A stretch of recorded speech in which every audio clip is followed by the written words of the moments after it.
Assalamualaikum warahmatullahi wabarakatuh. Bapak Ibu, izin berbagi cara menguji normalitas data dengan menggunakan rumus Excel. Yang pertama, kita cari datanya yang akan kita uji.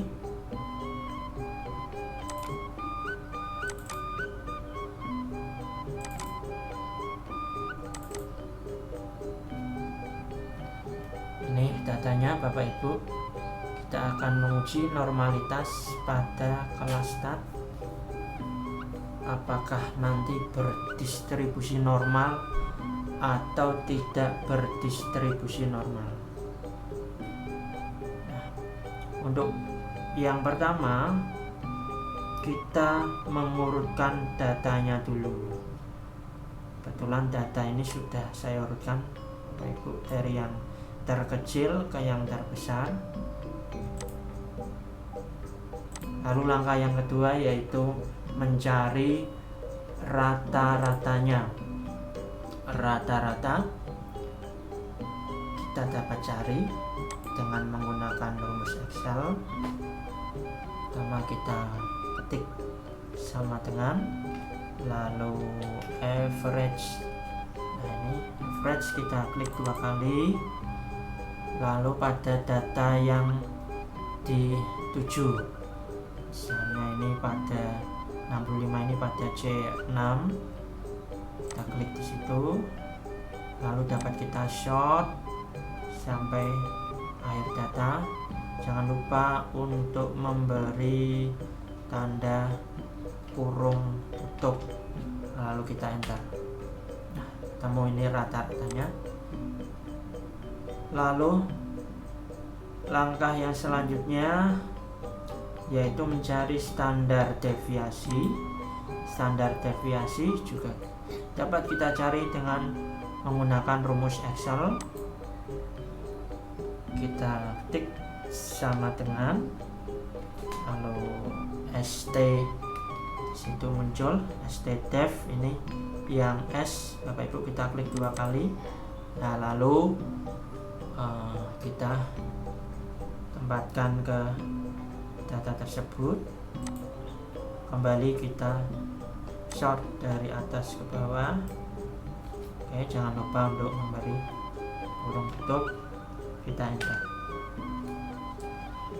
Untuk yang selanjutnya atau yang keempat, kita tidak bisa langsung mencari alhitung ini, tapi melalui tahapan-tahapan, dimulai dengan mencari Z. Ini Z, bagaimana cara mencari Z? Kita gunakan rumus Excel juga. Kita tempatkan di data pertama ini nilai 65. Kita kembali, kita ketik sama dengan lalu kurung buka. Pada nilai yang pertama ini kita klik,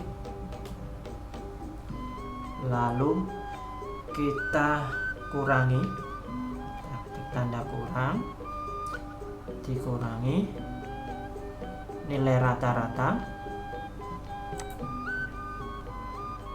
kurangi nilai rata-rata, lalu kita beri tanda tutup, tanda kurung tutup. Dibagi di sini adalah garis miring, dibagi standar deviasi. Ini sudah. Nah, di sini nampak rumus ya.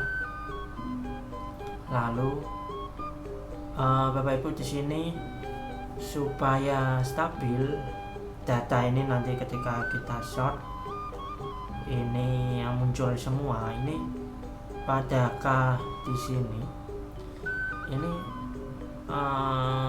depan dan belakang dikasih tanda dolar. Itu pada angka 4 di atas sudah ada tanda dolar, kita beri tanda dolar. Ini juga yang standar deviasi tadi, tanda dolar.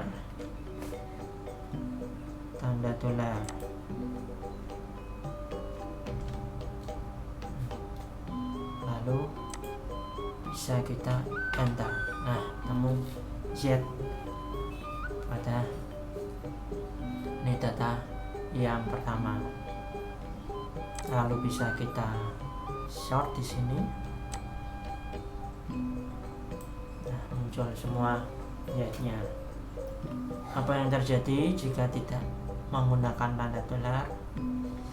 Kita ulangi lagi Bapak Ibu.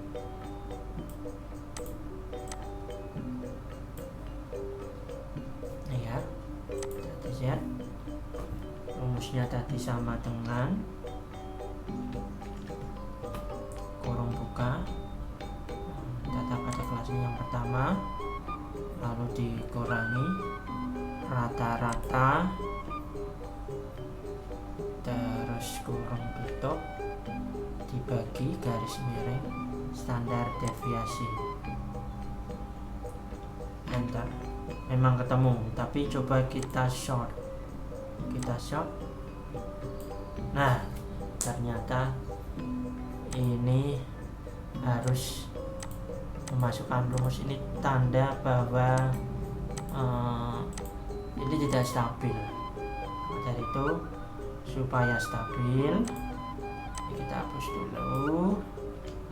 Baiklah, pada data ini di K ini kita beri tanda dolar, tandanya saja Bapak Ibu, bukan uangnya.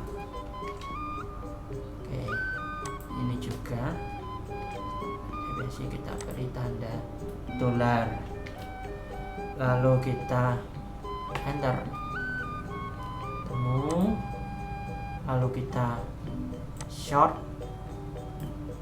Nah, ini sudah muncul semua nilai Z. Lalu yang kelima, mencari FZ. FZ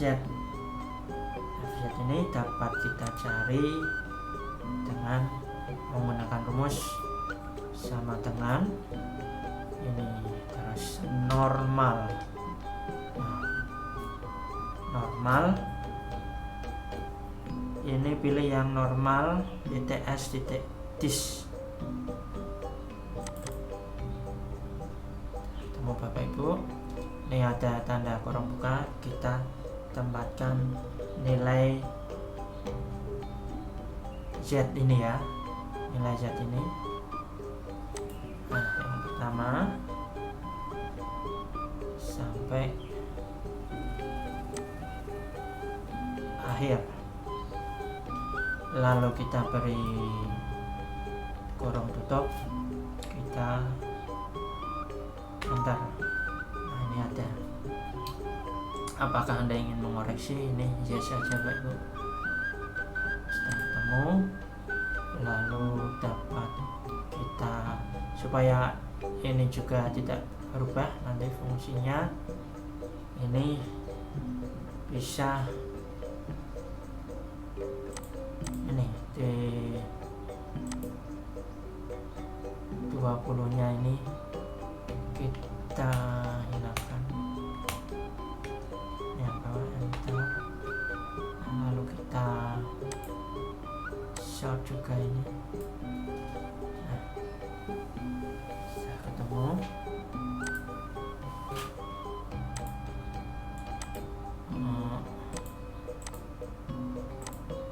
Ini ya Bapak Ibu. Lalu kita cari yang SZ nya. SZ ini kita lihat data, dulu, ini adakah yang sama atau tidak. Ini data yang sama, nanti bisa kita cari. Oh, ini juga yang pertama, maaf, data pertama ini sudah sama, ini data yang satu dan kedua. Dari itu cara mencarinya bagaimana, kita lihat ini berada pada nomor berapa, ini ternyata nomor 2. Kita cari nomor urutan data tersebut bagi keseluruhan data. Ini karena yang sama ini nomor 1 dan 2, kita ambil yang nomor 2 yang terakhir kita masukkan di sini ya, sama dengan 2 bagi banyaknya data 15, enter. Nah, kalau bisa kita sort di sini. Ini 70 data tunggal, sama berarti terletak di nomor 3, sama dengan, jangan lupa rumusnya ini ya, sama dengan 3 bagi 15 enter. Lalu ini juga 71, ini hanya 1, sama dengan data keempat, nomor 4 dibagi jumlah keseluruhan ada 15, enter. Ini juga sama dengan 5 dibagi 15, enter. Ini sama dengan 6 bagi 15, enter. Nah, ini data ke-7 dan ke-8 ini ada sama, kita ambil yang ke-8 ini. Kita tulis saja 8 bagi 15, maaf, sama dengannya belum, sama dengan bagi 15, enter. Lalu kita sort di sini. Ini juga 80 ada 3, maka ini yang terakhir pada nomor 11 bagi 15, maaf lupa lagi, sama dengan 11 bagi 15, enter. Sort lagi datanya. Lalu ini 82 data tunggal, sama dengan 12 bagi 15, enter. Lalu ini juga data tunggal, sama dengan 13 bagi 15, enter. Lalu ini juga data tunggal, sama dengan 14 bagi 15, enter. Nah, ini ke data terakhir ini pasti 15, ini hasilnya 1. Oke, 15 sama dengan 15 garis miring bagi 15. Nah, sama dengan 1. Bisa kamu Bapak Ibu. Lalu tahapan selanjutnya mencari FZ dikurangi SZ, di mana ini ada tanda mutlak. Tanda mutlak itu tanda absolut. Maka dari itu kita cari ini ya, kita cari dengan menggunakan rumus Excel, sama dengan absolut ABS ya, absolut ini. Nah, di sini FZ kurangi SZ, maka dari itu ini pada E6 sini kita tempatkan, kita kurangi dengan FZ, lalu kurung tutup, lalu kita enter. Setelah itu kita dapat short ke bawah, ini sudah muncul. Nah, dari tahapan ini baru kita dapat tentukan L hitungnya, dimana L hitung yaitu nilai maksimal dari selisih nilai mutlak FZ dan SZ. Bagaimana cara mencari nilai maksimal? Kita tentukan, kita tulis rumus Excelnya, yaitu sama dengan kita ketik max.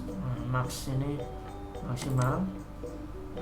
Lalu kita cari ini pada kita tempatkan di FZ kurangi SZ dengan nilai mutlak. Berarti kita ini sampai kita short sampai G20. Jangan lupa untuk memberi kurung tutup, lalu kita enter. Ketemu L hitungnya 0,117.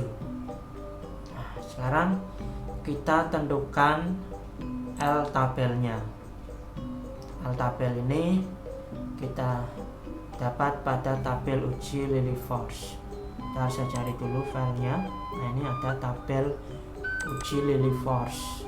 Nah, tabel uji Lily-Force ini menyatakan ukuran sampel dan taraf nyata, di mana untuk statistik pada bidang pendidikan ini sepakati bahwa alfanya ini 5%.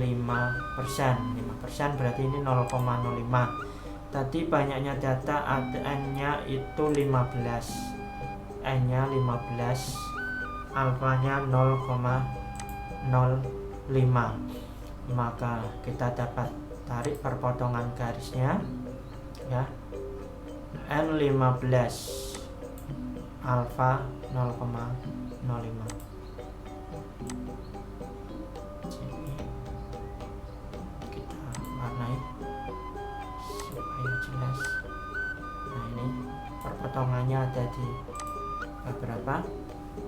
Nah, ternyata perpotongannya ini ada di 0,220. Karena 0,220 berarti jika ukuran sampel 15 dengan alfa 0,05, kita dapat tabel uji Lily-Force 0,220. Maka kita kembali ke tadi uji normalitas, kita L tabel kita sudah dapatkan, yaitu tadi 0,220. Kita cek sekali lagi apakah benar, ya 0,220.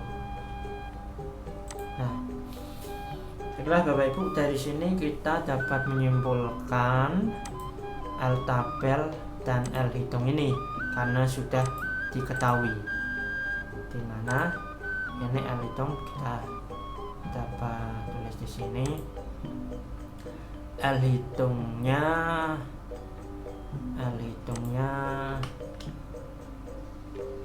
ini 0,117,